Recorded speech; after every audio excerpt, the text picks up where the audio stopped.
To our channel. నేను విశాల్ని. నకిలీ మద్యం స్కామ్‌కు సంబంధించి కీలక పరిణామం అయితే చోటు చేసుకుంటుంది. మరి ముఖ్యంగా జోగి బ్రదర్స్ ఇద్దరు కూడా ఈరోజు సిట్టు విచారణ అయితే జరుగుతుంది.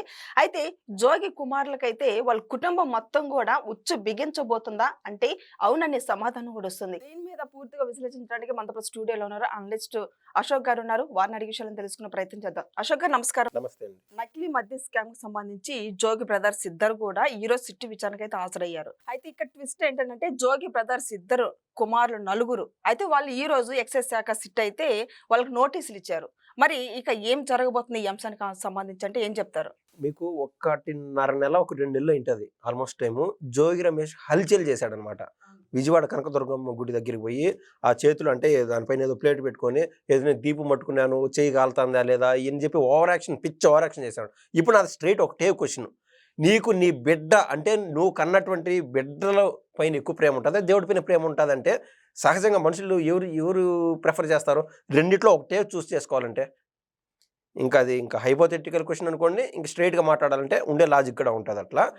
సో జోగి రమేష్ అనే అతనికి స్వతహాగా ఈ హిందూ మతం పైన కానీ సాంప్రదాయాల పైన కానీ ఆయనకు నమ్మకం లేదు.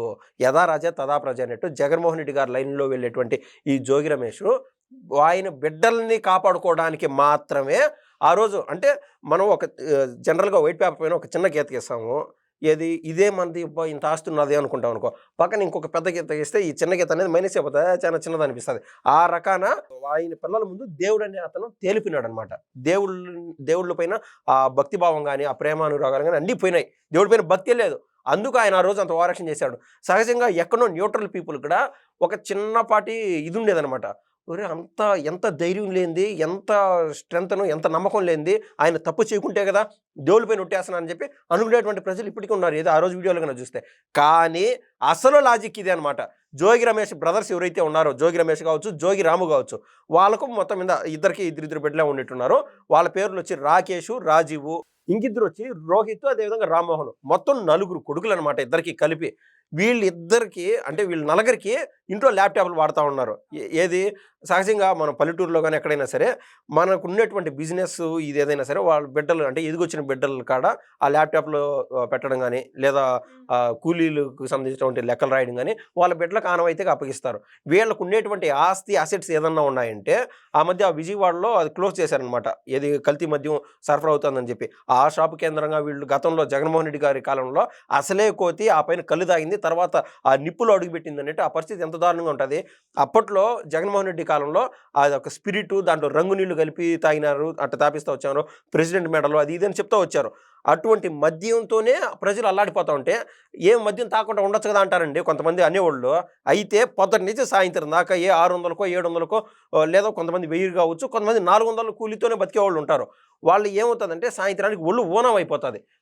సాయంత్రానికి పోయి పెద్ద పెద్ద నాయకులు కూడా చెప్పారు ఏ మాట, ఏది మధ్య ఎన్నికల ప్రచారాల్లో కూడా సాయంత్రం పోయి ఆ ఒళ్ళు ఏదైతే ఇబ్బందులు ఉంటాయో ఒళ్ళు నొప్పులు మర్చిపోవడానికి లేదా కుటుంబ సభ్యుల యొక్క బాధలు మర్చిపోవడానికి ఏదో ఒక క్వార్టర్ పడో తాగుతారు. తప్పే ఉండదు, దాంట్లో తప్పు లేదు. లేకుంటే దేశం అంతా ఈ యొక్క మద్య షాపుల దుకాణాలు క్లోజ్ చేయండి, తప్పులేదు. నేను అంటాను ఏంటంటే అటువంటి మద్యం తాగేటప్పుడు ఒంట్లో ఆల్రెడీ శక్తి నిర్వీర్యం అయిపోయింటారు పొద్దున్న సాయంత్రం దాకా కష్టపడి. ఆ బాడీ రీగెయిన్ అవ్వాలంటే ఏదన్నా హెల్తీ ఫుడ్, క్వాలిటీ ఫుడ్ తినాలా. దాంతోపాటు ఈ యొక్క పెయిన్స్ మర్చిపోవడానికి మద్యం తాగుతారు. అటువంటి మద్యాన్ని వాళ్ళు సేవించడం వల్ల ఎంతమంది కూలీలు చేసేటువంటి వ్యక్తులు లేకుంటే పెద్ద పెద్ద వాళ్ళు చనిపోయినారు. దాదాపు 33,000 మంది పైచీలకు చనిపోయినారు జగన్మోహన్ రెడ్డి గారు తీసుకొచ్చినటువంటి ఆ మద్యం వల్ల. అది దాటి దాంట్లో డబ్బులు సరిపోవన్నట్టు జోగి రమేష్ లాంటి వాళ్ళు ఇంకా బూతులు వస్తాయండి అనకూడదు, అంత పాపం చేశారు. వాళ్ళు ఇక కల్తీ మద్యానికి సంబంధించినటువంటి యూనిట్స్ పెట్టి ఏది ఈ టీడీపీ ప్రభుత్వంలో ఉండగా అదేపల్లి జనార్దన్ కావచ్చు, జగన్మోహన్ రావు కావచ్చు, వీళ్ళ పార్ట్నర్స్ అనమాట. వాళ్ళందరూ ఒకే వీధిలో ఉండేవాళ్ళు. వాళ్ళందరితో కలిపి ఈయన బిజినెస్ చేసేవాళ్ళు. ఈయన ఏం చేశాడు అన్న, ఇంక ఈ కూటమి ప్రభుత్వం వచ్చినది మంచి ప్రభుత్వం, ఈ మనం అంటారు కదా తమిళలో పాటు రాస్తారు, చెక్కేస్తారు చించేస్తారని చెప్పి ఆ రకాన ఈ వీళ్ళ మనం పట్టుబడితే మన పుట్టు పూర్వత్రాలు లాగుతారన్నా నేను ఇంకెక్కడ ఉన్నట్లేదో సౌత్ ఆఫ్రికాకి వెళ్ళిపోతానని చెప్పి జనార్దన్ రావు, జగన్మోహన్ రావు ఈ జోగి రమేష్ సవీనంగా చెప్తే yes last and final deal నేను నీకు సెట్ చేసేస్తాను, 3 కోట్లు అరేంజ్ చేసేస్తాను, నువ్వు పోయి సౌత్ ఆఫ్రికాకు పోయి నువ్వు ఏదో చేసుకోపో, ఏదో వాడు బిజినెస్లు చేస్తారు కదా అంటే అక్కడ కూడా ఒక పెద్ద రకం అక్కడిదే ఇక్కడ అమలు చేస్తున్నారు. అక్కడైతే సౌత్ ఆఫ్రికాలో మరీ ఘోరంగా ఏదంటే మన వాటర్ ప్యాకెట్లు ఎట్టయితే నీళ్లు దొరుకుతున్నాయో అటువంటి ప్యాకెట్లో మద్యం దొరుకుతుంది. ఆడ పోయి నువ్వు బిజినెస్ చేసుకో, అక్కడ జనాల ప్రాణాలు తీర్చు కానీ ఫైనల్ డీల్ అని చెప్పి 3 నుంచి 3.5 కోట్ల మధ్య వ్యవహారంతో జగన్మోహన్ రావుతో పాటు జనార్దన్ రావుకి ఈయన డీల్ ఇచ్చాడు. ఏది మొలకల చెరువులో వచ్చి ఆ యూనిట్ మళ్ళీ బిగించేసేట్టుగా అక్కడ పట్టుబడినారు. అంటే కూటమి ప్రభుత్వానికి ఇన్ఫర్మేషన్ కరెక్ట్గా రెడ్ హ్యాండెడ్గా పట్టుకుందాం అని చెప్పి వీళ్ళు అనుకునేటువంటి క్రమంలో ఈ జోగి రమేష్ వీళ్ళందరూ పోయి మీడియా దాన్ని పెట్టి ఆయన మళ్ళీ దాంతోపాటు ఇబ్రహీంపట్నంలో పోయి ఆడొక యూనిట్ కాడికి పోయి ఇదో కల్తీ మద్యం అని చెప్పి ఈ యొక్క కూటమి ప్రభుత్వం పైన ఏదో అపవాదం నెట్టేద్దాం అని చెప్పి. అంటే జగన్మోహన్ రావుకే 3 కోట్లు డీల్ ఇచ్చినప్పుడు వైసీపీ అధినేత అయినటువంటి జగన్ నుంచి ఈయనకి ఎంత డీల్ అందింటుంది? ఒక 20 కోట్లు డీల్ అందింటుంది కదా. అంటే మొత్తం కూటమి ప్రభుత్వం పైన అపవాదం వేసేద్దాం అని చెప్పి ఒక సినిమాలు అంటారు కదా, దొంగ నన్నే అంటున్నావు ఏంది, నీ వెనకలో వచ్చి నీ అట్లా అంటారు కదా ఒక రకంగా. ఆ రకాన మీ కూటమి ప్రభుత్వంలో ఉన్న ప్రభుత్వ మీరు నకిలీ మధ్యలో ఉన్నారు కదా అని చెప్పి చూపించేదానికి వాళ్ళు చేసినటువంటి ప్రయత్నంలో భాగంగా ఇదంతా స్కెచ్ రెడీ అయిపోయింది. ఏదేమైనా కూడా ఇంకా ఆ రోజు ఆ గుడి కడిపి ఆయన షోకేస్ చేయడము, తర్వాత ఈ సిట్ అధికారులు విచారణ చేసి ఆయన అరెస్ట్ చేయడం, ఇన్నాళ్ళ పాపం కూటమి కార్యకర్తలు వీళ్ళని అరెస్ట్ చేసేది ఎప్పుడు అన్ని తూతూ మంత్రంగానే ఉన్నాయంటే ఇప్పుడు ఒక్కటి నాది శాంపుల్ ఒక లాజిక్ క్వశ్చన్ అండి.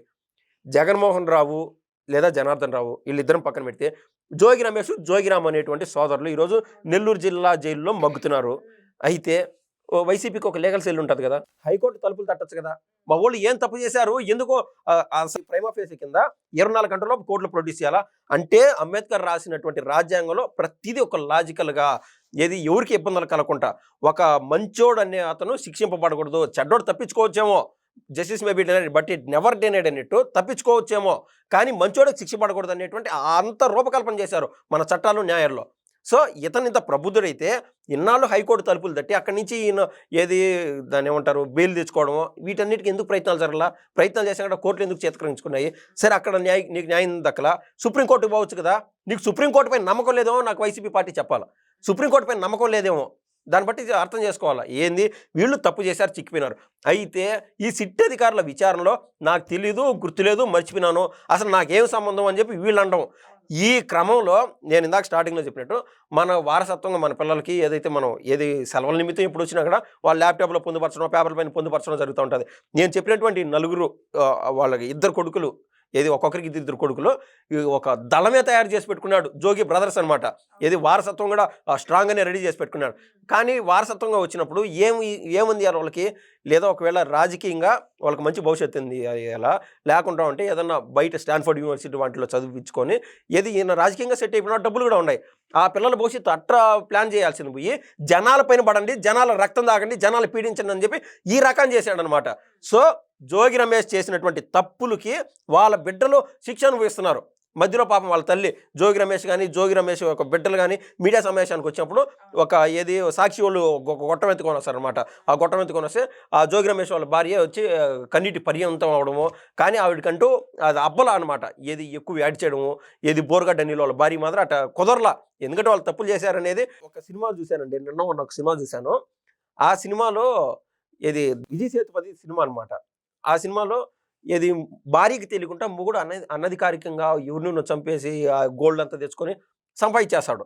పాపం ఆ భార్యకి తెలియదు, అంటే ఇతను సంపాదిస్తాడు. ఇప్పుడు ఆ ఇంట్లో జరిగింది ఏంటంటే ఒకవేళ జోగి రమేష్ వాళ్ళ భార్యకి తెలియకుండా చేసినచ్చేమో, వాళ్ళ కొడుకులు చేసేది వాళ్ళ తల్లికి తెలీదా?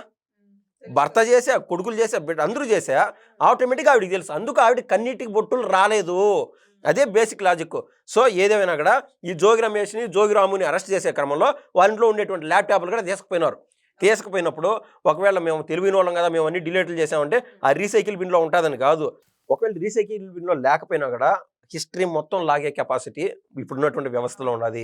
ఆ గూగుల్ టేక్అవుట్ నుంచి కావచ్చు, దేని నుంచి అయినా సరే ఇన్ని రోజులు మన మొబైల్లోనే కదా బ్రౌజ్ చేస్తున్నాం అనుకుంటే ఇంత తెలివైన వాళ్ళు కాదు కదా. జగన్మోహన్ రెడ్డి గారికే ఎంత తెలివితేటలుగా చేసినా కూడా ఆ మధ్య స్కామ్ అంతా బయటపడుతుంది. అట్లాంటిది జోగి రమేష్ లాంటి వాళ్ళు మాకేం లేదు, 150 మంది ఎమ్మెల్యేలు ఉన్నారు, 30 ఏళ్ళ జగన్మోహన్ రెడ్డి గారు సీఎంగానే ఉంటారని చెప్పి ఈయన ఒకవేళ ఇది అతి ఉంటుందన్నమాట. తెలియని అహం, నందికి పందికి తేడా తెలియనటువంటి వ్యక్తిత్వాలు కొన్ని. సో ఆ రకాన వాళ్ళు ఎంత కేర్ తీసుకున్నా కూడా ఆ గూగుల్ టేక్అవుట్ నుంచి మొత్తం లాగేస్తారు.